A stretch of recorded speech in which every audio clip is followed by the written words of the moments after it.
por permitirnos el ser introducidos en la palabra y por medio de su Espíritu.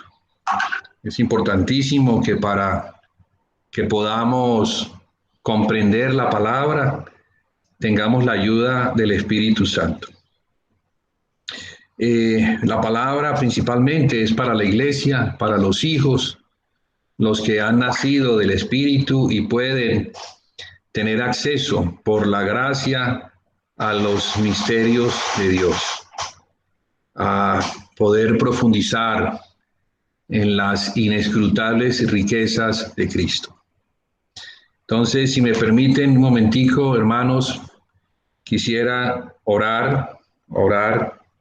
Bueno, ya oraron por la palabra y oraron por mí, pero quisiera orar un poquito más. Necesito ser fortalecido por el Señor y estén ustedes entonces conmigo en esta primera parte del compartir, que es poner delante del Señor lo que es esta palabra, la cual proviene de Él.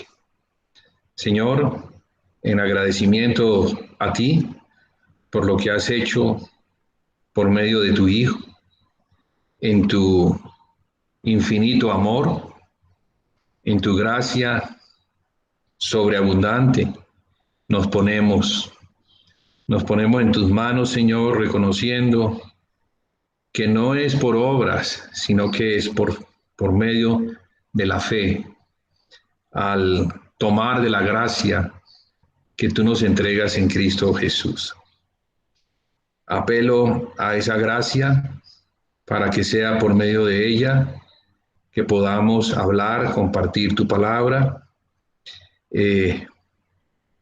dar por medio de ella la instrucción que proviene de ti, la corrección de ser necesaria, también la exhortación, a fin de que podamos ajustarnos a la voluntad tuya.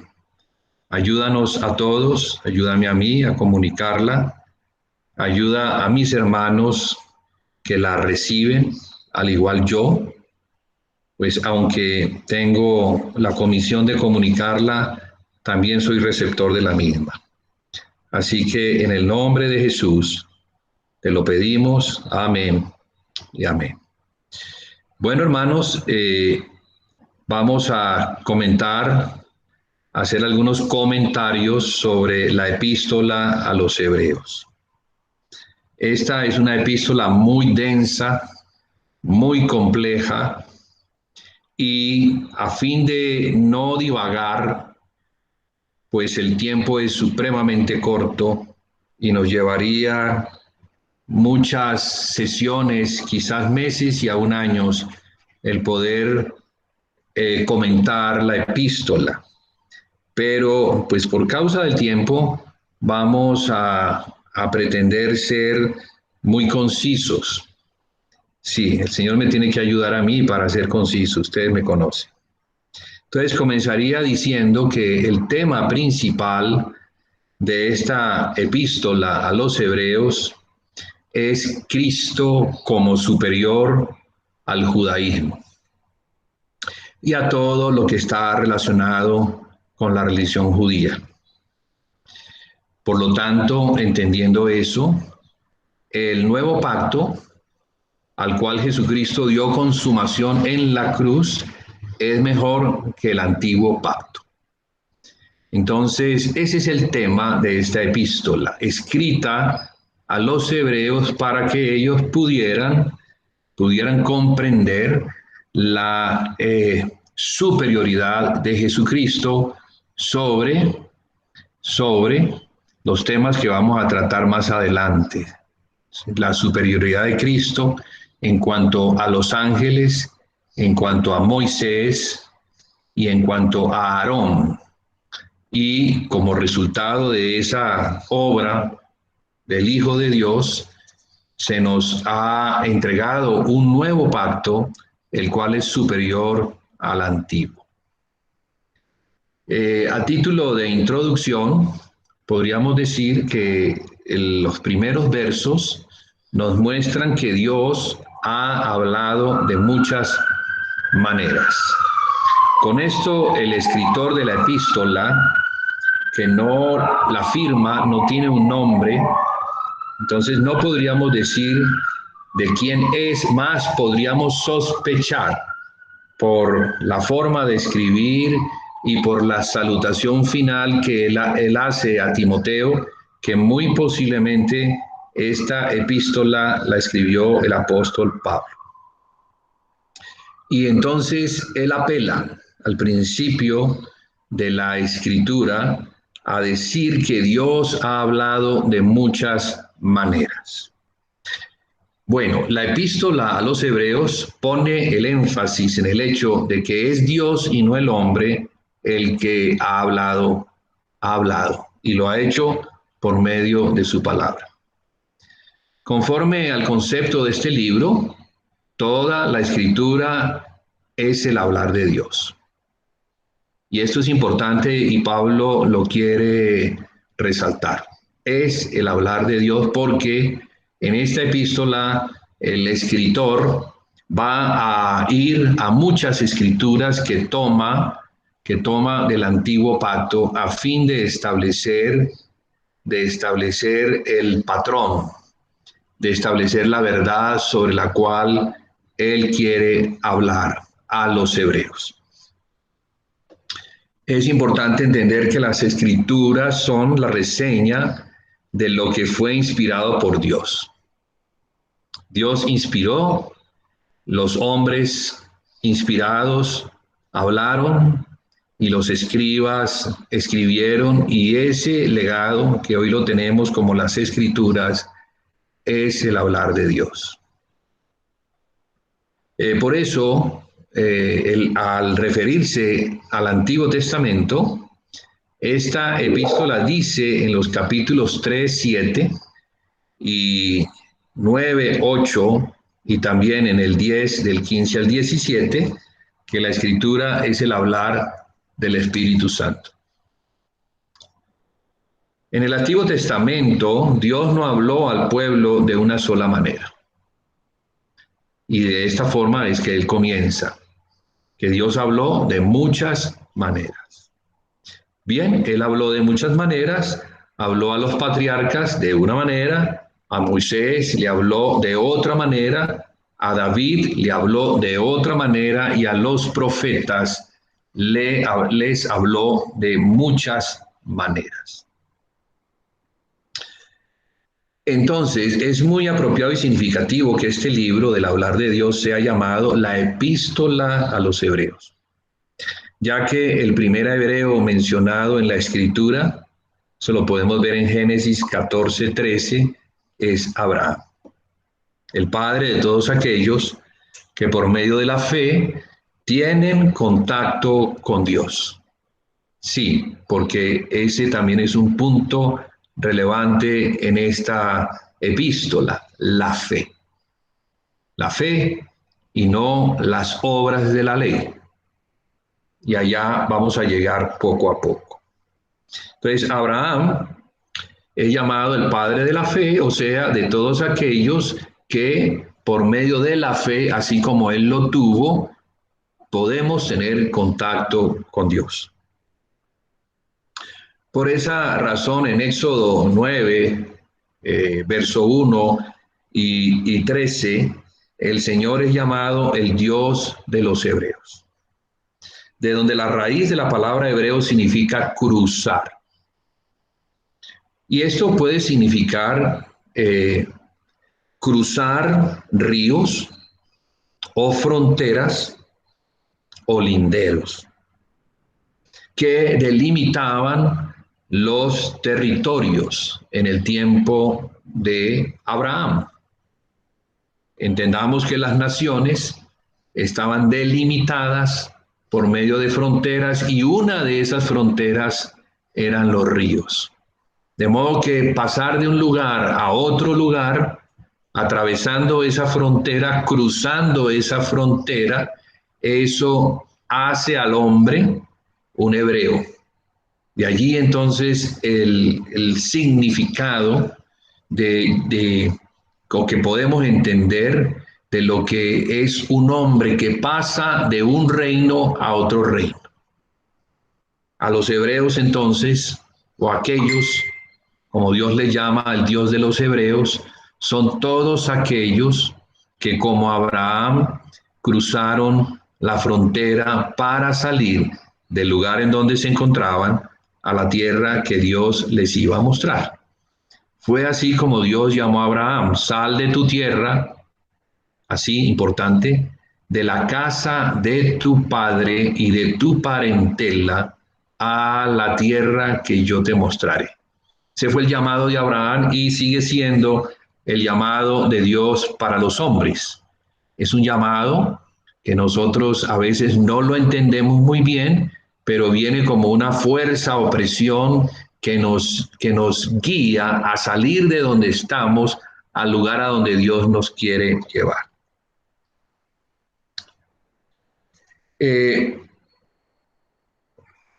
Entonces, en este libro, la intención de Dios en su hablar era que los judíos que habían creído, número uno, abandonaran la ley y abrazaran la gracia. Recordemos que este asunto de Hebreos está hablando de dejar un lugar para ir a otro lugar, de cruzar, de pasar la frontera. Entonces, no solamente habla de Abraham y sus descendientes, sino que también nos señala a nosotros que somos hijos de Abraham y que debemos caminar también sus pisadas. Entonces, repito, debemos abandonar los judíos, bueno, en este caso específico, porque fue escrito para los judíos que estaban regresando a Moisés. Un asunto bien complejo y peligrosísimo, pero que también nos habla a nosotros, los que vivimos en el día de hoy. Abandonar la ley y abrazar la gracia, tal y como lo podemos ver en los capítulos 4, 16, 7, 18, 19, para los que están tomando nota, 12, 28 y 13, 9. Doy estos versos para los que sé que toman nota y luego quieren ir a comprobar lo que se está diciendo. Número 2, que los judíos abandonen el viejo pacto y pasen al nuevo, como lo podemos ver en el capítulo 8, versos 6, 7 y 13. Tercero, que los judíos abandonen el servicio ritual del Viejo Testamento y pasen a la realidad espiritual del Nuevo Testamento. Capítulo 8, verso 5 y 9, 14. Número 4, que los judíos abandonen el judaísmo como religión y pasen al seno de la iglesia. Capítulo 10, 25 y 13, 13. Esto es importante porque recordamos el discurso del apóstol Pedro en el capítulo 2, cuando él está predicando por primera vez el evangelio ante una multitud de judíos. Él al final les dice, con muchas palabras, con muchas exhortaciones, que abandonen, que dejen la perversa generación, que la dejen y pasen a donde Él o el Espíritu les está llamando. Dice la palabra allí que los que recibieron su palabra fueron bautizados aquel día como 3,000 personas. Entonces ahí estamos viendo la operación del Espíritu Santo que nos llama por medio del Evangelio a salir de una generación que está bajo el maligno a ser introducidos en la iglesia de Jesucristo. Por eso dice que se añadieron a la iglesia como 3,000 personas y ya ustedes saben lo que dicen los versículos siguientes, que perseveraban en la doctrina de los apóstoles, en la comunión de unos con otros, en el partimiento del pan y en las oraciones. El número 5, que los judíos abandonen las cosas terrenales y pasen a las celestiales. Esto es muy importante, porque sigue siendo una exhortación para nosotros. Para nosotros, cuando el Señor le dice al ángel de la iglesia en Éfeso, recuerda de dónde has caído y arrepiéntete. Fíjese que esta palabra hace mención de una posición. El haber caído nos muestra que la posición en la que se encontraba era una posición alta, y podemos decir que es la posición en el espíritu, y se puede caer de esa posición a una posición baja, o sea, la terrenal, que es lo que el Señor Jesús quiere señalar en esta palabra. Recuerda de dónde has caído y ve y haz las primeras obras, pues si no, quitaré tu candelero de su lugar. Esto lo podemos ver en el capítulo 12, del 18 al 24, para los que están tomando nota. Como sexto punto, que los judíos abandonen el atrio, donde está el altar, y pasen al lugar santísimo donde está Dios. Esta es una manera de hablar, este es un lenguaje del Viejo Testamento, pero que se aplica a la realidad espiritual del día de hoy. Porque en el tiempo antes de Cristo existían dos lugares principales: el atrio, donde estaba el altar de sacrificios y el lavacro, y donde se ofrecían los sacrificios por causa del pecado, y el lugar santísimo, que se encontraba en otro lugar, para el cual había que atravesar un velo a fin de podernos encontrar por la obra de Jesucristo allí en la presencia de Dios. Eso lo logró Cristo, no se podía antes. Antes no se podía, porque el hombre estaba en una condición que le impedía pasar esa frontera, pasar ese velo de la carne que significaba el pecado. Pero por la obra expiatoria de Cristo en la cruz del Calvario, ya sabemos que el cuerpo de carne fue partido, y al ser partido, entonces el pecado en la carne fue condenado, que había sido condenado, pues en Adán fue aquí ajusticiado, para que Dios estuviese satisfecho en esa justicia. Entonces, la exhortación del escritor es que se abandone el atrio y se pase, porque ya se puede pasar al lugar santísimo. Eso lo podemos ver en el capítulo 13, versos 9 y 10, y en el capítulo 10, versos 19 y 20.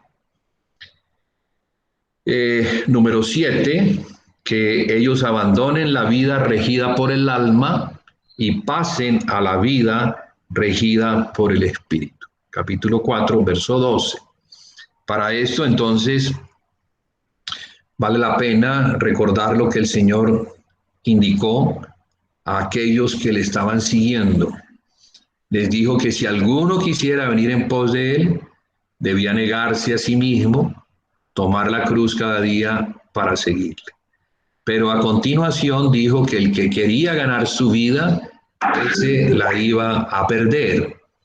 Pero quien perdía su vida por causa de él, ese la iba a ganar. Entonces, esta es una exhortación importantísima para el tiempo de hoy, porque la única manera de pasar la frontera entre la carne y el espíritu es negar la vida del alma. Si no negamos nuestra vida, en la cual hay mucho poder, hay muchos deseos, hay incluso muy buenas intenciones, no vamos entonces a poder experimentar el poder de resurrección que operó en Cristo al resucitarle de entre los muertos. Ese mismo poder de resurrección es el que opera todavía. ¿Para qué? Para llevar a los que toman este camino, este cruzar a una vida nueva, que ya no es en el hombre natural, sino en el hombre espiritual.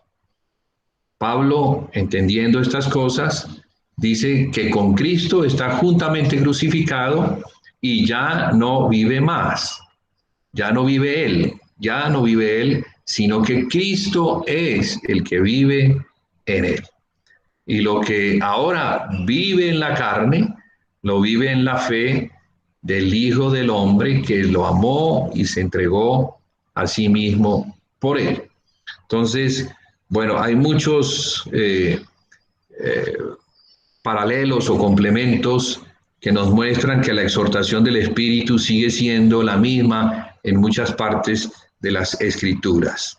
Y por último, como número 8, que se abandonen los rudimentos, o sea, los fundamentos, y se pase a la madurez de la vida en la verdad. Esto está en el capítulo 5, verso 11, y también en el capítulo 6, versos 1 y 2. Allí debemos recordar que el apóstol apela, el que escribe esta epístola, a que seamos maduros y no niños, que habiendo oído las palabras desde hace mucho tiempo, no son maestros, ya debieran estar enseñando, ya debieran haber madurado, pero no lo hacen por cuanto son niños. Y ese era pues el problema de los hebreos en el tiempo, causal, que inspiró esta epístola, que nos habla para el tiempo de hoy de lo mismo.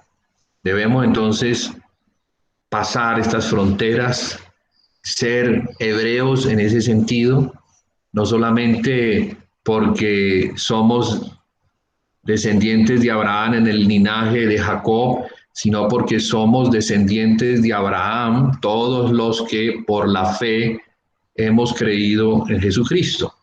Entonces, hermanos, esas son las exhortaciones del Espíritu para nosotros hoy en día. Los judíos que creyeron en el Señor no eran los únicos que debían ser tales cruzadores. Entonces, no era para ellos solamente, sino que, bueno, es para nosotros en el tiempo de hoy. Y yo creo que el propósito de este libro era hablarle a todos los que son hijos de la fe, hijos de Abraham por la fe. O sea, seas judío, seas gentil, no interesa. Lo que interesa es que nos podamos identificar ambos pueblos en uno, en Cristo, que es lo que hace que los dos testigos puedan estar viendo lo mismo. Tanto los testigos que proceden de Israel, en las tribus que se asentaron en la tierra prometida, de la cual viene Cristo, como los que estaban en las naciones, los gentiles, a quienes se les predicó el Evangelio para que por medio de la fe pudieran tener entrada al mismo reino del Padre, que es por medio de Jesucristo. Como punto B, también el escritor dice que Dios ahora nos ha hablado por medio del Hijo. Entonces, punto 1, Dios ha hablado de muchas maneras en el pasado, pero ahora, en el presente, Dios nos ha hablado en el Hijo. Entonces, hermanos, así como en el Antiguo Testamento Dios habló por medio de los profetas que fueron impulsados por su Espíritu, y digo profetas, todos aquellos como Abraham, como Isaac, como Jacob, como Moisés, como David, etcétera. En todos ellos estaba el Espíritu, inspirándolos y mostrándoles por inspiración aquellas cosas que pertenecían a ese lindero por fuera del lindero terrenal, hacia la eternidad, hacia esa ciudad celestial, hacia esa Jerusalén, la cual al final de su vida Abraham vio y se dio cuenta que él no era ciudadano de esta tierra, sino que él era ciudadano de otro lugar, de un reino inconmovible, de una ciudad cuyo arquitecto y constructor es Dios.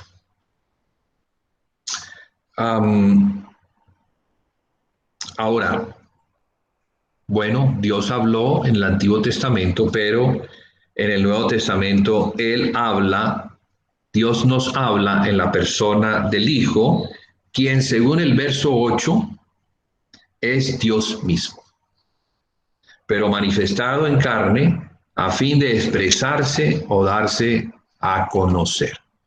Entonces Dios quiso darse a conocer y lo hizo por medio de su Hijo. Recordamos que le preguntaron alguna vez al Señor, muéstranos al Padre y nos basta. Ellos querían ver al Padre, conocerlo. Pero Jesús les dijo, tanto tiempo he estado con vosotros y ¿no has visto al Padre? ¿No sabéis que yo estoy en el Padre y el Padre está en mí? ¿Acaso no sabéis que el Padre y yo somos uno? Entonces, por muchos laditos de las Escrituras, podemos ver que el Padre como Padre, ¿sí? No como los hebreos le conocían, no como los judíos le conocían, sino como Cristo vino a darlo a conocer como Padre. ¿A fin de qué? A fin de que nosotros los de la fe pudiésemos acercarnos de una manera franca y sin temor a aquel que envió a su Hijo para obtener hijos. Somos ahora los hijos de Dios y no debemos avergonzarnos ni debemos tener temor de llamarle Padre. La gran diferencia entre los antiguos y los de ahora, que por medio de la obra expiatoria de Cristo nos podemos acercar a aquel que es Dios sobre todas las cosas, pero que es también nuestro Padre. Sí, en el Antiguo Testamento el Padre estaba escondido. Sin embargo, en el Nuevo Testamento, Dios el Hijo lo ha expresado, lo ha dado a conocer, como podemos ver en Juan capítulo 1, verso 1, que nos dice que Cristo es el Verbo, y el Verbo estaba con Dios, y el Verbo era Dios. También el verso 18, si la memoria pues no me hace pasar una vergüenza, también está escrito que a Dios nadie le ha visto, jamás, mas el Hijo de Dios lo ha dado a conocer. Bien, entonces, ahora es el Hijo el que da a conocer al Padre. Qué importante eso, qué importante. Ya no son los profetas, sino que ahora es Dios mismo encarnado el que da a conocer las palabras que son muy importantes para nosotros, recibirlas, guardarlas y ponerlas por obra. Es un cambio abrupto, fuerte, podríamos decir un cambio de paradigma, del Antiguo al Nuevo Testamento, de la ley a la gracia, de las palabras que fueron habladas a los antiguos y de las palabras que ahora son habladas por medio del Hijo para nosotros los que somos llamados a la casa de Dios. Entonces tenemos que el Hijo, como el verbo de Dios, o sea, el hablar de Dios, es quien ha dado a conocer a Dios Padre. En Juan capítulo 1 y 18, que ya lo mencioné, pero también en Apocalipsis capítulo 19, verso 13, también escribe el escritor de Apocalipsis, que es Juan, que él es el verbo de Dios. Entonces, el verbo de Dios es el hablar de Dios, es lo que Dios habla directamente, ya no a través de un mediador, sino directamente. En este libro, la epístola a los Hebreos, el Hijo de Dios es el centro y el enfoque de este libro. Podríamos decir que así como Romanos es la gloria del Evangelio, la epístola a los Efesios, la gloria que nos permite ver a la iglesia, Hebreos es la gloria de Cristo. Sé que Colosenses también se le llama la gloria de Cristo, pero cuando vemos y afinamos nuestra vista, nos vamos a dar cuenta que el centro de este libro es establecer a Cristo sobre todo. A Cristo sobre todo, a fin de que aquellos que estaban dudando dejaran de dudar, quitaran la vista donde la estaban poniendo en Moisés y en las cosas relacionadas con Moisés, la ley y el antiguo pacto, y pudieran ver a Cristo exaltado sobre todas las cosas, trayéndonos un nuevo acuerdo o pacto con Dios. Encontramos entonces que en la deidad el Hijo es el resplandor de la gloria de Dios y la impronta de su sustancia. En la creación, el Hijo es el medio por el cual el universo fue hecho. Se lo vemos en el verso 2. Siendo el poder que sustenta todas las cosas con la palabra, con su palabra. Verso 3. El Hijo es el heredero designado para heredar todas las cosas que fueron hechas. Qué importante estas declaraciones que deberíamos subrayarlas y deben estar guardadas en nuestro corazón, porque nuestra vida va a depender mucho de lo que recibamos en relación al conocimiento del Hijo de Dios. Fíjese, hermanos, que el libro, la epístola a los Efesios nos dice que es hasta que todos lleguemos a la unidad de la fe y del conocimiento del Hijo de Dios, a la estatura del varón perfecto, a la plenitud de Cristo. La epístola a los Efesios, que nos muestra la gloria de la iglesia, hace ese énfasis tan importante que cuando Él ascendió, cuando Cristo ascendió desde las partes más bajas, Él dio dones a los hombres y constituyó. Al dar esos dones, constituyó a unos como apóstoles, a otros como profetas, a otros como evangelistas, a otros como pastores y maestros, a fin de que ellos perfeccionen a los santos para la obra del ministerio, el cual es la edificación del cuerpo de Cristo.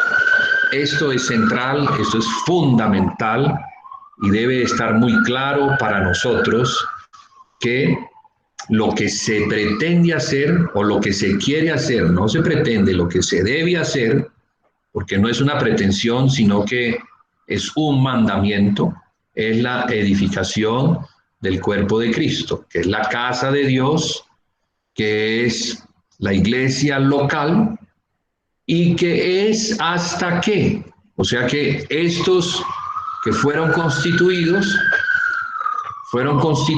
hasta que los santos estén ya en la obra del ministerio. Entonces ellos tienen un tiempo, están hasta, es temporal, no van a estar perpetuamente, sino que hasta que ya haya una madurez, fíjese, apela a la madurez, y en esa madurez todos estemos en la obra de la edificación del cuerpo de Cristo, porque hay una meta a alcanzar, y esa meta a alcanzar es el conocimiento del Hijo de Dios. Y en ese conocimiento del Hijo de Dios, poder llegar a la estatura del varón perfecto, a la plenitud de Cristo, para lo cual todos, absolutamente todos los que tenemos comunión en una determinada localidad, debemos llegar a la unidad de la fe. Entonces entendemos que la edificación tiene que ver con qué. La edificación del cuerpo de Cristo, llegar a la unidad de la fe. Quiere decir que hasta que todos estemos pensando como Cristo quiere que pensemos, hasta que todos tengamos la mente de Cristo y no haya diferencias, unos no cojan a la izquierda, otros no cojan a la derecha, no nos ocurra como a los corintios, ¿sí? Que en el tiempo de Pablo, hace muchísimos años, casi 2000 años, ellos eran tendenciosos, partidismos se estaban dando, y en esos partidismos se estaban dividiendo. ¿Por qué? Porque no tenían un mismo pensar ni un mismo parecer. No eran de un mismo corazón. Pues qué importante es que entendamos que es este asunto fundamental del conocimiento de quién es el Hijo y hasta dónde el Hijo nos nutre y nos lleva a la plenitud, a la madurez que es Él, la cabeza. Bueno, en la redención el Hijo efectuó la purificación de los pecados del hombre. Todo esto que estoy mencionando ha sido extractado de la epístola a los Hebreos, pero la estoy mostrando de una manera estructural a fin de que podamos tener o las podamos poner en nuestra mente a fin de que las absorbamos y las podamos guardar en nuestro corazón. En la exaltación, el Hijo fue ascendido y glorificado y está sentado a la diestra de Dios Padre en los cielos. En fin, este libro nos revela el contraste que hay entre el Viejo y el Nuevo Testamento. El Antiguo Testamento estaba fundado en la ley de la letra, que se cumplía con formalismos tales como la circuncisión, comidas, coma esto, no coma esto, o bebidas, días de fiesta, que estaban determinados por las lunas nuevas, días de reposo, todo lo cual es sombra de lo que habría de venir, según Colosenses capítulo 2, versos 16 y 17, que en concordancia con la epístola a los Hebreos vemos que el Espíritu es el mismo, nos está mostrando que ahora hay algo nuevo, diferente, a lo cual debemos avanzar. Bien, estos eran mandamientos en el tiempo de la ley, en el tiempo de Moisés, para el hombre terrenal, que es temporal y visible, se puede ver, el cual, en virtud a su estado natural sin el espíritu, estaba obligado a esas prácticas de la religión judaica, las cuales, una vez venido Cristo, ellas tenían que ser abandonadas. Entonces, esa es la epístola a los Hebreos, pasar de un lugar a otro, dejar esto para avanzar y en el avance poder madurar a fin de alcanzar la estatura a la cual se llega por medio de la fe en Jesucristo. Bien, en contraste, el Nuevo Testamento está fundado en la vida del Espíritu, que es, a diferencia de la ley, esta es una vida celestial y permanente. No es algo que viene y va, sino que cuando estamos en el Espíritu, cuando estamos en Cristo, cuando estamos en el cuerpo de Cristo, que es estar en Cristo, guardando la fe, es una vida permanente. Es una vida que procede de Dios, no es la vida que procede del alma humana, sino que procede del cielo, viene de Dios Padre, pasando por Jesucristo y siendo suministrada por medio del Espíritu. Entonces, el Espíritu Santo suministra esta vida a nuestro espíritu, desde donde debe pasar. Allí hay otro pasar al alma para que la vida del alma sea transformada en una vida nueva. El corazón de piedra va a convertirse en un corazón de carne. El corazón que antes tenía que ver las cosas de una manera natural, y por eso las tablas en piedra, ahora sería un corazón que conocería directamente la voluntad de Dios. Y de esa forma entonces el Padre podría tener hijos y nosotros podríamos tener un Padre. Conoceríamos la voluntad de Dios y la haríamos, sin la necesidad de que existiera la ley que obliga, sino que ahora era la vida del Espíritu la que nos conduce, la que nos guía y nos lleva a hacer la voluntad de Dios. Entonces, el Viejo Testamento apunta a Moisés, el cual está ligado por lo que se le mandó hacer a las obras de la ley. Sin embargo, el Nuevo Testamento apunta a otro, el cual está ligado a la gracia de Dios, o sea, a Cristo. Una gracia que se recibe por medio de la fe en Él, por medio de la fe en el Hijo, Y esta es la centralidad de la epístola a los Hebreos.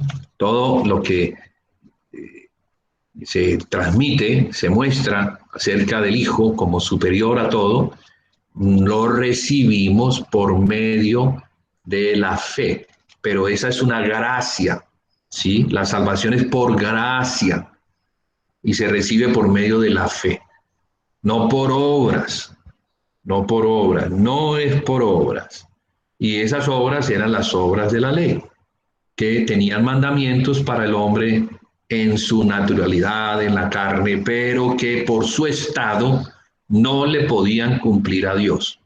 Entonces la ley, aunque es buena y sigue siendo buena, vino más para dar a conocer la condición caída del hombre, a dar a conocer la imposibilidad que había en el hombre en su estado pecaminoso de cumplirle a Dios, y se convirtió entonces en un ayo para llevarnos a Cristo.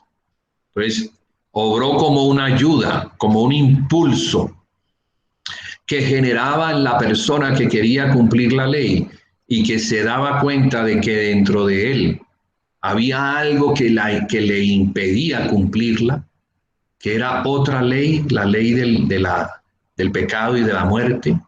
Se preguntara, al no poderle cumplir a Dios, ¿qué tenía Dios como respuesta a ese clamor?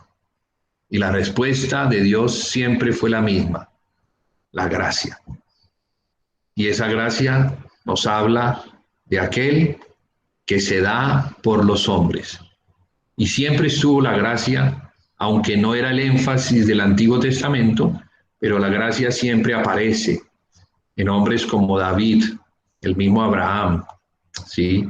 Que no conoció la ley mosaica como fue establecida, pero fue un hombre que vivió por la fe. Y al vivir por la fe, sus obras le fueron contadas por justicia. O sea, fue considerado justo. Bien, hermanos, con esta introducción y por causa del corto tiempo, que yo creo que ya estamos avanzando hacia el final, lástima, me voy a permitir compartir una estructura que he realizado, como yo la veo, del libro a los Hebreos y está compuesta de 6 puntos. Y esto es solo para que no nos perdamos en la cantidad de menciones, porque tiene muchas menciones esta epístola, menciones al antiguo pacto, menciones a las obras que se hacían en el atrio, a lo que el sumo sacerdote Aarón, por causa de la ley de Moisés, tenía que hacer, y cómo se muestra el contraste entre lo que hacía Aarón y como sumo sacerdote y lo que ahora hace Cristo como el sumo sacerdote, no según el orden de Leví o descendencia de Leví, más que porque Cristo no descendía de Leví, sino de Judá. O sea que en ese orden Cristo no hubiera podido ingresar al sacerdocio. Más de esa manera también Dios lo quiso mostrar, Cristo no pertenece a este orden, sino que Él es sumo sacerdote, como está declarado por Dios, según el orden de Melquisedec, un rey sacerdote que no se le conocen padres, no se le conocen familiares, no se sabe de dónde procede y no se sabe, no está dicho que haya muerto. Entonces es una manera de decir que Cristo es un sumo sacerdote que nos puede servir mejor porque es eterno, no muere como si morían los sumos sacerdotes en el tiempo antes de Cristo. Entonces era necesario que fueran reemplazados. Entonces, simplemente voy a mencionar y después voy a dar unas conclusiones para así entonces terminar esta corta exposición de la epístola a los Hebreos. Número uno, hablo de la estructura de este libro. Número uno, la superioridad de Cristo. ¿Sí? Se apela a esa superioridad. Podemos decir que Él es superior a los ángeles y encontramos en el capítulo 1 que Él, siendo superior a los ángeles, a todo lo largo del capítulo 1, ustedes ya lo han leído, yo sé que han estado a lo largo de los últimos días leyendo la epístola, entonces esto les es familiar. De modo que no lo vamos a repetir, no vamos a volver a leer lo que ustedes ya han leído. Simplemente voy a hacer menciones. En esta superioridad de Cristo a los ángeles encontramos que como hijo de Dios y como Dios. O sea, Él es superior a los ángeles como hijo de Dios y como Dios, según capítulo 1, versos 4 y 14. Y también como hijo del hombre y como hombre, según capítulo 2, versos 5 al 18. Entonces, la superioridad de Cristo sobre los ángeles es, número uno, por ser hijo de Dios y también por ser Dios. Y número dos, por ser hijo del hombre y como hombre. Allí se juntan estos dos, digámoslo, como lo podríamos mencionar, naturalezas que se conjugan de una manera perfecta en Jesucristo. Él es perfectamente Dios, Él es hijo de Dios y Dios, pero también es hijo de Adán y es un hombre perfecto. Por eso es tan perfecto y tan superior como el Salvador de toda la humanidad. Número 2, superior a Moisés. Sí, como el apóstol es digno de mayor honra y gloria. Capítulo 3, versos 1, 6. De Cristo se dice, bueno, de Moisés se dice que fue fiel a la casa de Dios, como siervo. Sirvió fielmente a la casa de Dios. Pero de Cristo se dice que Él, como Dios, es el que edifica la casa. O sea que por todos lados Él es superior a Moisés. No solamente Él es el que edifica la casa, que es la iglesia, la cual somos nosotros, si mantenemos la fidelidad hasta el día de Jesucristo, hasta el día que seamos llamados, como Cristo así lo dice, a la respuesta de Pedro, tú eres el Cristo, el Hijo del Dios viviente. Respuesta a la pregunta de Jesús, ¿quién dicen los hombres que soy yo? Bueno, unos dicen que tú eres Elías, otros dicen que eres un profeta. Bueno, en fin, los hombres lo que están viendo en su naturalidad es a un hombre de carne. Por eso Jesús se maravilló cuando Pedro responde, tú eres el Cristo. Bueno, hasta allí podría uno decir, sí, claro, el Cristo, el Mesías, viene como un hombre, pero lo que dijo a continuación es lo que maravilló a Jesús, porque confesó que él era el Hijo del Dios viviente. Eso para un judío, para que un judío pudiera decir eso no lo podía conocer sino por medio de revelación. Entonces fue la revelación que el Padre le dio a Pedro por medio del Espíritu, lo que llevó a Pedro a declarar, tú eres el Cristo o el Mesías, el Hijo del Dios viviente. A esa respuesta de Pedro es donde Jesús ahora muestra, ahora Jesús va a revelar algo muy importante. El Padre le revela a Pedro quién es Él y ahora Jesús revela con base en eso, con base en esa roca o fundamento, Él revela que Él es el que edifica la iglesia. Entonces, fíjese, hablando de Moisés, siervo fiel en la casa de Dios, pero Jesús, como Dios, es el que edifica la casa de Dios. O sea, no solamente Él es el que conoce, no solamente Él es el patrón o diseño, sino que Él es el que edifica la casa de Dios. Una superioridad enorme. Número 3, Él es superior a Aarón. Eso lo vemos en el capítulo 4, verso 14, hasta el 7 y 28, todo lo que se habla acerca de Aarón, pero también de Jesús. Es el sumo sacerdote. Aarón, ¿quién era en el tiempo de Moisés? Aarón, su hermano mayor, era el sumo sacerdote. Así Dios estableció al principio ese orden para llevar a los hebreos, para llevar al pueblo de Israel fuera de Egipto a la tierra prometida. Tenía un legislador que era Moisés y tenía un sacerdote superior, el jefe, digámoslo así, de todos los sacerdotes, y este era su hermano Aarón. Entonces, en las funciones de este sacerdote Aarón, muchas cosas se hacían en el tabernáculo, pero ahora el autor de la epístola apela a Cristo como superior sacerdote, según el orden de Melquisedec. O sea, no es según el orden de la carne temporal que muere y tiene que ser reemplazado, sino que Cristo no muere, ya murió y después fue establecido en los lugares celestiales como un sumo sacerdote.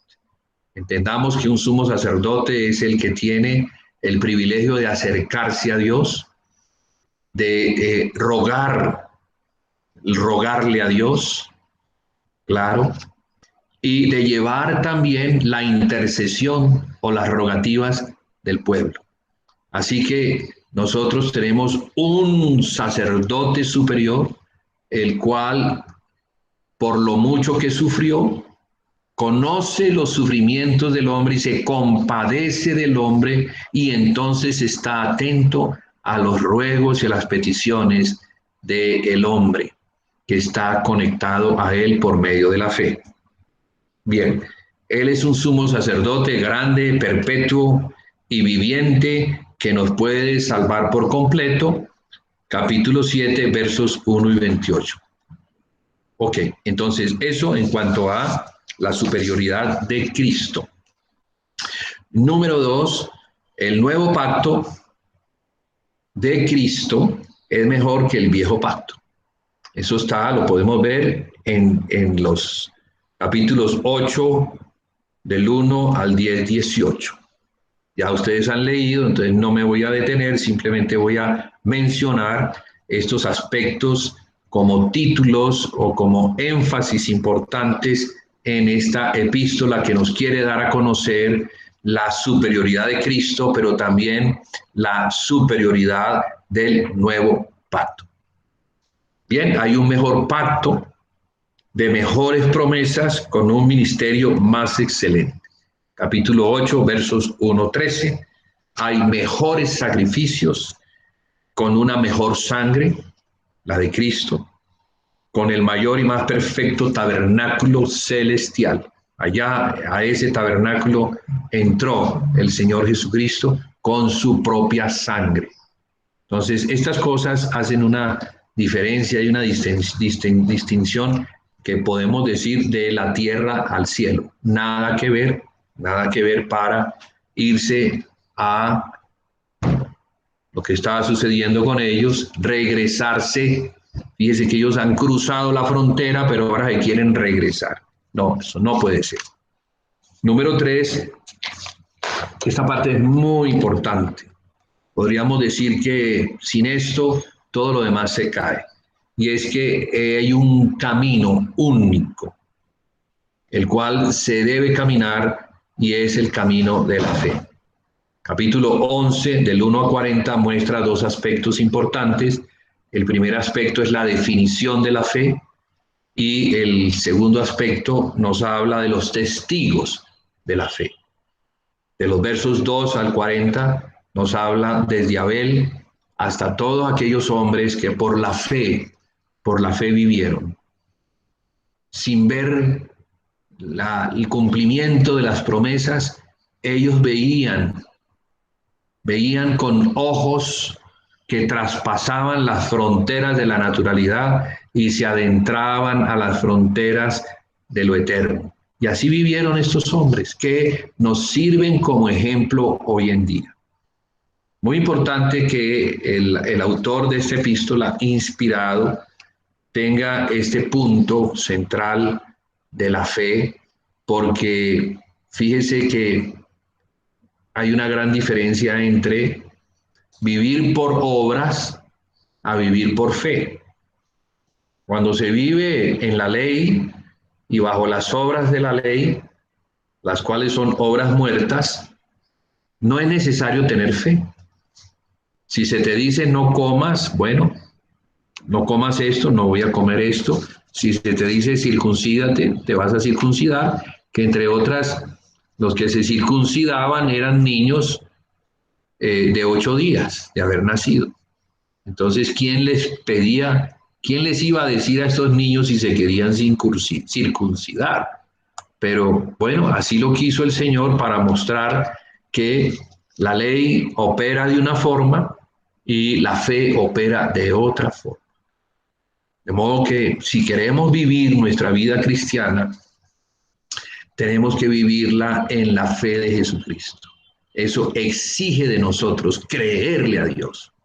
Si no le creemos a Dios, entonces no podemos entrar en las promesas, no podemos recibirlas y no vamos a poder la bendición de Dios, no la vamos a ver, que es manifestada a los que creen, a los que oyen y al oír, entonces avanzan. Si oyeres hoy su voz, como está escrito, no os endurezcáis, no endurezcáis vuestro corazón como los antiguos, porque también este escritor apela a ese asunto, al decir que los antiguos, sí, hablando de los israelitas que salieron de Egipto y salieron con obras portentosas del poder de Dios que les demostró que Dios estaba en ello. Sin embargo, cuando llegaron al desierto y Dios les pidió que obedecieran, ellos no obedecieron. Ellos a todas horas estaban en un estado de incredulidad, de amargura, de murmuración. Ellos tenían el corazón endurecido y por causa de eso, ellos no entraron al descanso de Dios. No pudieron disfrutar la promesa que Dios le había hablado a los padres de que les daría, de que los llevaría a una tierra para ellos. Dios había prometido una tierra para ellos, sacándolos de ser esclavos de los egipcios y llevándolos a ser libres para que en la tierra de la libertad ellos pudieran disfrutar los frutos de la tierra como tipo de el disfrute que hoy tenemos de Cristo. O sea que Cristo ahora es nuestro disfrute y lo disfrutamos al comerlo por medio de la palabra, por medio de la comunión que es con el Padre y con el Hijo, por medio de la comunión con los apóstoles, o sea, la doctrina de los apóstoles. Ellos murieron, pero la escritura sigue vigente, el mismo espíritu que inspiró a los apóstoles sigue vigente. Entonces, cuando entramos, cuando somos introducidos en esas escrituras, en esos mandamientos, ¿sí? En esas doctrinas que son las de Dios dadas a Cristo y que fueron eh, dadas a los apóstoles, inspirados para que escribieran, cuando entramos por ese camino, entramos a un camino de disfrute. No es el disfrute de la carne, es el disfrute de Cristo por medio del Espíritu. Muy diferente a estar contento en la carne, a tener el gozo del Espíritu, al cual el apóstol Juan apela cuando les dice que ellos pudieron contemplar a Cristo, el Hijo de Dios, el Verbo, el que se manifestó, y el cual ellos vieron, lo palparon, lo disfrutaron, y ese disfrute o esa comunión que ahora ya no se tiene en la carne, sino en el Espíritu, es primeramente con el Padre y con el Hijo. Y ellos invitan entonces a los santos para que vengan y disfruten y puedan tener el mismo gozo que ellos. Entonces, esto es el camino de la fe, es el disfrute de Cristo, el cual tenemos cuando creemos, el punto 4 son los portantos, ¿sí? Hay una serie de portantos que son el resultado de lo que se está diciendo. Entonces, el escritor de la epístola habla de un asunto y después dice, bueno, una vez les he hablado de este asunto, vamos a los portantos. Esos portantos son como exhortaciones o mandamientos o impulsos del Espíritu para que caminemos en la fe. Una vez conocemos, entonces debemos avanzar, debemos caminar, que era lo que no estaba ocurriendo con ellos. Entonces, el primer por tanto lo vemos en el capítulo 2:13, que dice, por tanto, atended a lo dicho en cuanto al Hijo, no sea que nos deslicemos. Capítulo 2. Recuerde que en el capítulo 1 se está hablando del Hijo como superior a los ángeles. Entonces, no sea que nos deslicemos, porque si la palabra dicha por medio de los ángeles fue firme, y toda transgresión y desobediencia recibió justa retribución, ¿cómo escaparemos nosotros si descuidamos una salvación tan grande? Ese es el primer por tanto. Sí, como consecuencia de lo que se ha dicho acerca del Hijo. El segundo por tanto lo encontramos en el capítulo 3, 1, 6 y 7, 19, que dice, considerad al apóstol y sumo sacerdote de nuestra profesión, Cristo Jesús, quien como hijo fue fiel sobre su casa, la cual casa somos nosotros. Si retenemos firme hasta el fin la confianza y el gloriarnos en la esperanza. Recuerde que la esperanza está relacionada con la fe. Entonces, no podemos ser cristianos, discípulos, puede ser que creyentes sí, pero discípulos no, porque la diferencia entre el que cree y, bueno, hablo del creer como en nuestro lenguaje es, sí, yo creo que Dios existe, yo creo que Jesús es el Hijo de Dios, sí, también creo que Él murió en la cruz. O sea, un creyente que solamente tiene como lo básico y de acuerdo a eso básico, pues así vive. No considera que deba avanzar un poquito más. Entonces, el que avanza un poquito más es el que se considera discípulo del Señor Jesús. O sea, sigue al Señor Jesús, porque el Señor Jesús sigue avanzando, sigue caminando y nos sigue llevando a distintos territorios, a distintas situaciones, por distintas pruebas, las cuales debemos ir en ese transitar hacia Él, debemos ir pasando y en ese pasar va aumentando nuestra fe y nuestra confianza en el Hijo de Dios. Sí, por lo cual, aquí ya lo había mencionado atrás, si oyereis hoy su voz, no endurezcáis vuestros corazones. Aquí el escritor hace una comparación con Israel en su paso por el desierto, camino a la tierra prometida, a la cual ellos no entraron por incredulidad. En síntesis, ellos no pudieron entrar en su reposo. Y esa es una advertencia porque también nosotros podemos, de la misma manera que ellos, quedarnos rezagados y no entrar al disfrute de Cristo. Y en ese disfrute poder crecer, poder madurar y llegar a la estatura del varón perfecto, a la plenitud de Cristo. O sea que la palabra nos exhorta, nos llama una y otra vez a la madurez. Porque el Señor nos ama y quiere hijos, pero hijos maduros. Cuando el Señor Jesucristo venga en su trono de gloria y comparezcamos delante de Él, vamos a tener que dar cuenta de lo que hemos hecho. Y si lo que hemos hecho no está relacionado con una obra, la obra que hace un hijo maduro, sino con lo que hace un hijo inmaduro, no nos va a tener en cuenta para reinar juntamente con él. Entonces, es importante que atendamos estas advertencias.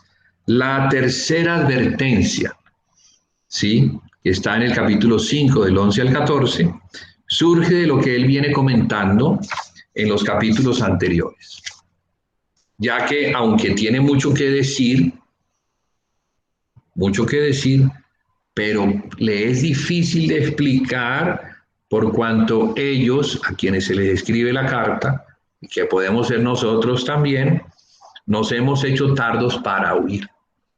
Entonces aquí la apelación es, si oyeres hoy su voz, si la oyeres, obedece. Obedece como un hijo obediente y no como un hijo desobediente. De esa forma, entonces, cuando no se obedece, o sea, no se cree, terminamos como niños con la necesidad de leche y no del alimento sólido.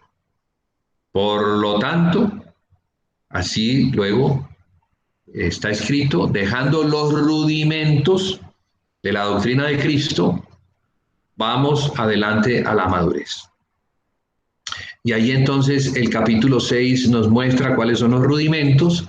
Dice que están compuestos, ese fundamento o doctrina de Cristo está compuesto por el arrepentimiento de obras muertas, y ya podemos entender que las obras muertas están relacionadas con las obras de la ley, con aquello que ellos querían hacer en obediencia a Moisés, en obediencia al viejo pacto, cosas que se hacían en el templo y que se vivían en la carne, pero que no se vivían en la iglesia según el Señor les había mostrado en el Espíritu. O sea que la iglesia era diferente. Ahora la iglesia como casa de Dios no era el templo de Jerusalén, sino que era algo que el Señor Jesucristo había hecho en la cruz del Calvario y que estaba edificando, y iba a avanzar en la medida en que ellos pudieran creer o conocer, oír y obedecer.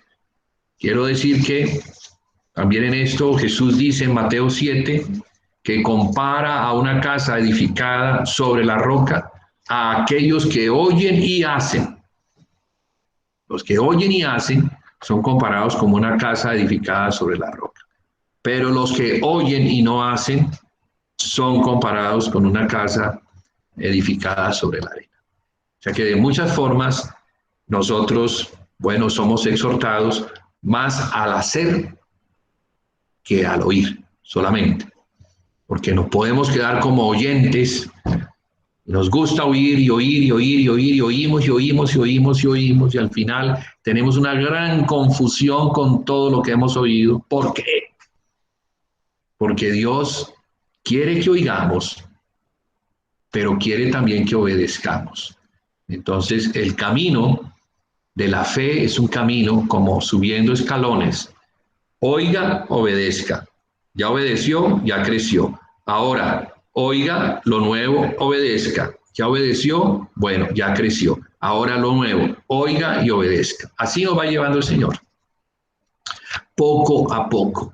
Y en ese poco a poco de lo que nos da y espera nuestra obediencia, se va desarrollando la madurez del cristiano. Bien. Hay una cuarta advertencia, y es que debemos acercarnos al lugar santísimo. Sí, al lugar santísimo sin retroceder al judaísmo. Porque cuando se retrocede al judaísmo, entonces ya no se puede ingresar a aquel lugar al cual se ingresa por medio de la fe en Jesucristo. Esa advertencia es muy importante. Y como quinta advertencia, debemos correr la carrera que tenemos por delante. Esa carrera que tenemos por delante, la corremos como si estuviéramos en un estadio lleno de testigos, y esos testigos son aquellos que vivieron por la fe y nos están observando a ver de qué manera nosotros vamos a correr la carrera. Ahora, ¿cómo debemos correrla? De la misma manera que ellos la corrieron, por medio de la fe. Solo que ahora tenemos unas ventajas que ellos no tuvieron. Ahora vemos lo que ellos no vieron. Ahora podemos contemplar por medio de la fe lo que ellos, por medio de la fe, más o menos alcanzaban a ver a la distancia. Pero nosotros ya, la fe nos muestra que Jesucristo vino, murió, resucitó, estableció la iglesia, y ahora en la iglesia debemos correr esta carrera. Es una carrera no solamente individual, sino que es la carrera de la iglesia, es la carrera de un cuerpo. Entendamos que la iglesia es un cuerpo y estamos en ese cuerpo como miembros. Somos muchos, pero ¿quién está corriendo? El hombre nuevo. ¿Qué está corriendo? La carrera de la fe. ¿Hasta dónde? Hasta que lleguemos a la meta. Para poder llegar a la meta, debemos despojarnos de todo peso. y del pecado que nos asedia. Y allí pues hay bastante que decir, pero no por causa del tiempo voy a pasar un poquito de largo. Para irme a número 5, los mandamientos para la vida plena de la iglesia. Esto pues también la epístola a los hebreos lo tiene muy en cuenta como resultado de aquellos que se alinean, oyen las advertencias y quieren correr la carrera que tenemos por delante. Entonces, Hebreos 13, del 1 al 19, que es el último capítulo, nos muestra los asuntos prácticos que podemos ver desde el verso 1 al 7 y son más o menos así. Permanecer en el amor fraternal. Ser hospitalarios. Pendientes de hacer el bien y de la ayuda mutua, porque de tales sacrificios se agrada a Dios. Acordarse de los presos y de los maltratados. Honrar el matrimonio y el lecho sin mancilla. Apartarse de la fornicación y del adulterio, porque si no, no se puede entrar al reino de Dios. Tener una conducta sin amor al dinero, satisfechos con lo que tenemos ahora. ¿Por qué? Porque Dios ha dicho que Él es nuestro proveedor. Él es nuestro Padre y Él provee. Y provee según lo que considera que necesitamos. Y también según lo que considera que no nos va a hacer daño. Porque muchas veces tenemos y lo que tenemos nos hace daño. Y también nos hace falta y por tener falta también nos hacemos daño. Pero Dios mide bien y nos da justamente lo que considera que nos va a hacer bien. Acordarse también de los guías que hablan la palabra de Dios y debemos considerar el resultado de la conducta que ellos tienen e imitar la fe de ellos. Como dice Pablo, ser imitadores de mí como yo de Cristo. Entonces, aquí estos guías que hablan la palabra que Dios ha establecido en las iglesias como ancianos que dan la palabra y que por medio de la palabra la iglesia como el rebaño del Señor se nutre, es alimentada a fin de ¿qué? A fin de crecer, a fin de madurar. Entonces, aquí hay una exhortación para que los santos consideren a aquellos que trabajan para el bien de las almas. Y no solamente considerarlos cuando hablamos de considerarlos, hablamos de considerarlos en todo. O sea, compartir con ellos lo que consideramos que para nosotros es bueno. ¿Me hago entender, hermanos? ¿Sí? No quiero entrar, para no ser malinterpretado, a asuntos de dinero, pero hasta allá el Señor nos manda, ¿verdad? Bien, ¿por qué? Porque el apóstol lo dice. Dice, si yo a ustedes les he dado lo espiritual, les he alimentado con lo espiritual, lo cual les permite crecer en Cristo, sobreabundar en las riquezas que son de Cristo, ¿por qué no he de participar también de lo material? Recordemos, hermanos, que los obreros, muchos obreros, sí, por el encargo y por consagrarse al Señor, ellos han dejado los asuntos materiales. Y para servir al Señor, pues con plenitud, tienen que hacerlo. Entonces, no seamos en ese sentido, no seamos como aquel que, sí, hermano, voy a orar por usted para que le vaya bien. No, también hay que tener esa consideración con ellos. Esas son las palabras del Espíritu aquí para el escritor. También hay que obedecerlos, dice, obedecer a vuestros guías y sujetaos a ellos, porque ellos velan por vuestras almas, como quienes han de dar cuenta, para que lo hagan con gozo y no quejándose, porque esto no es provechoso. Entonces, ¿qué es lo que dice el escritor? inspirado, la obediencia y la sujeción es importante. Es importante. ¿Por qué? Pues porque a ellos Dios los ha puesto para salvar nuestras almas. De modo que el trabajo que ellos hacen está relacionado con la salvación del alma.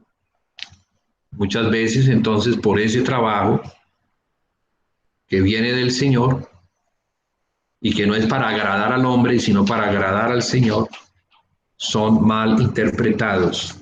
Y al ser mal interpretados, entonces no se les sujeta, no se les obedece. Y la Escritura dice, eso no es provechoso. Por último, orar por los que sirven en la casa, pues ellos desean conducirlos honorablemente en todo. Bien, asuntos prácticos, acabo de mencionarlos, y como punto B voy a mencionar el cómo experimentar a Cristo como nuestra vida bajo la gracia del nuevo pacto. Lo podemos ver en los versos 8 y 15, donde se nos dice que Jesucristo es inmutable, no cambia, que no se debe predicar ni otro Jesús ni otro evangelio, como está escrito en 1 de Tito 1:3. Debemos procurar que el corazón sea afirmado por la gracia y no con normas ni leyes judaicas. Todo este asunto del evangelio, de las palabras de Jesús, de la confirmación de los apóstoles, es para purificar el corazón, para purgar nuestras almas y perfeccionarlas y prepararlas para la venida del Señor. Colosenses 2, 16, 23. Debemos salir fuera del campamento de la religión judía, para ellos, para nosotros, todo sistema religioso, ¿sí? A fin de disfrutar a Cristo como nuestra comida. Y por último, el lugar santísimo, con su rico suministro, nos capacita para seguir el angosto y difícil camino de la cruz, el cual nos conduce al reino en su manifestación a fin de obtener el galardón de gloria. Y por último, las conclusiones. Voy a terminar, hermanos, perdónenme que me haya extendido un poquito, pero pues creo que alcanzamos a llegar hasta esta parte. Bien, como conclusiones, o número 5, quisiera decir que en este libro, las ovejas son el rebaño. Así está escrito al final, o sea, la iglesia. La iglesia es el rebaño del Señor. Y lo presentado en este capítulo final, que es el capítulo 13, confirma la experiencia del Cristo inmutable como nuestra ofrenda por el pecado para ser redimidos, constituyéndolo a Él como el gran pastor que ahora nos alimenta por medio de Él mismo, a fin de ser la vida para la iglesia. O sea que Cristo es la vida para la iglesia.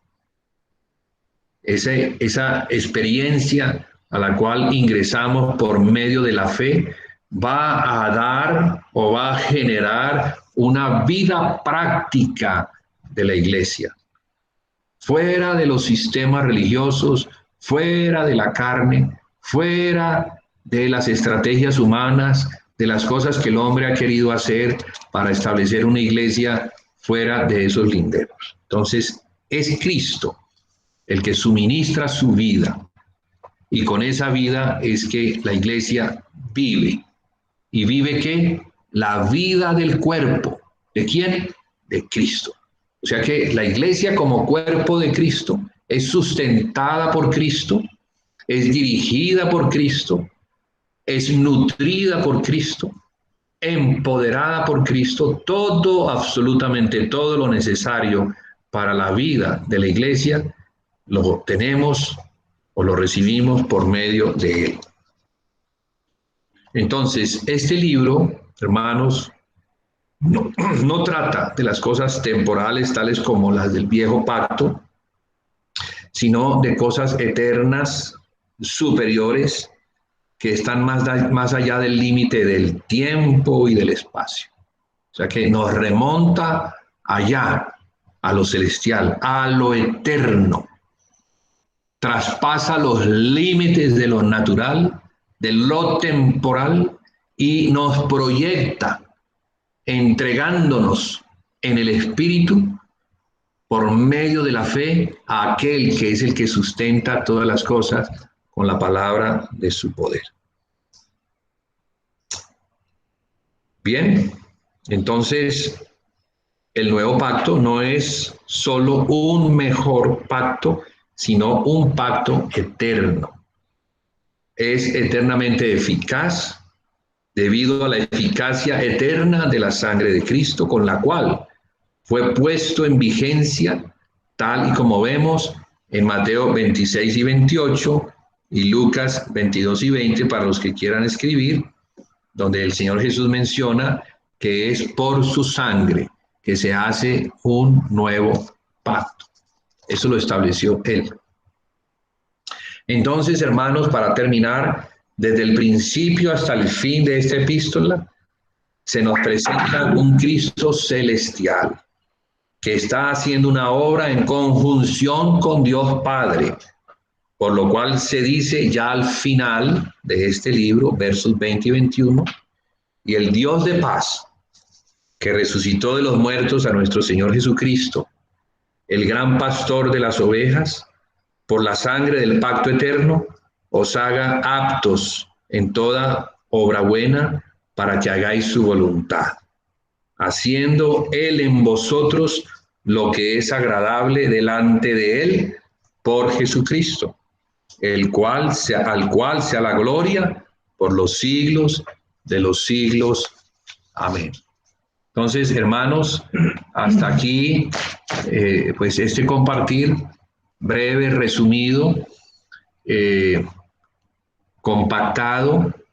Espero que ayude a la comprensión de los santos a tener una mejor comunión con aquel que ha sido constituido como el Señor, superior a los ángeles, superior a Moisés, superior a Aarón, el que constituyó un nuevo pacto, dejando el antiguo pacto por fuera. Porque con este nuevo pacto tenemos unas mejores promesas, tenemos un mejor acceso, tenemos una comunión garantizada con el Padre y con el Hijo por medio del Espíritu. Hermanos, muchas gracias. Gracias a Juan David. Amén, hermano. Gracias a Julián. Amén, hermano. Presentes de este grupo, instándoles a comer la palabra, a avanzar en ese conocimiento que debe ser puesto, hermanos, con eso quiero terminar, debe ser puesto en el lugar correcto. O sea que todo lo que recibimos, lo recibimos para ser perfeccionados a fin de edificar el cuerpo de Cristo. Amén. Amén. Amén. Bueno, Julián, muchas gracias.